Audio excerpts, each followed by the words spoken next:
Expeditions are great because when you go off on a mountaineering expedition, it's a time when you escape from home, escape from all kind of responsibilities of young children and everything else, and you have a huge amount of leisure. When you are, though, really well stuck in a tent or in an ice cave for several days with absolutely nothing to do, I think I just let it flow and you let it do. And I think that's what we've all got to do.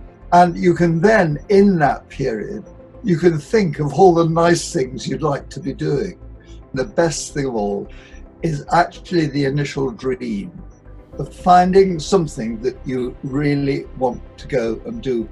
And I was asked about my favorite view, and one of the most lovely views I've had was way back in the early 1960s, and we went to a mountain called Suvan, which is a peak in Sutherland. It was just me and a mate of mine, and we set out to climb Suvan, and then from the top of Suvan we traversed Snoon, and when you look across to the south from Suvan, you're looking across this wonderful wilderness of lakes and a huge lake with little islands.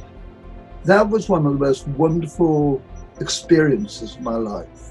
Even with what's happened now, you can still actually get outside, and they've been very clear about that. You are encouraged to exercise. I'm very lucky, of course, because we live in Cumbria and we've got the hills in our back garden, so we can actually just walk as far as we want. But even in London, there are the parks there, and even just walking in the streets and enjoy the process.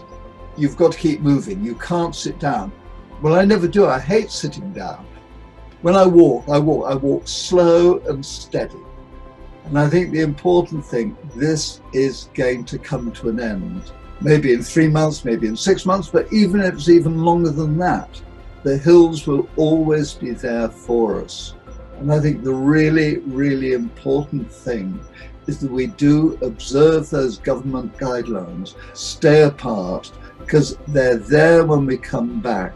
And the more we observe, all of us, which I think everyone has done up to now, the sooner we can get back and do what we love doing.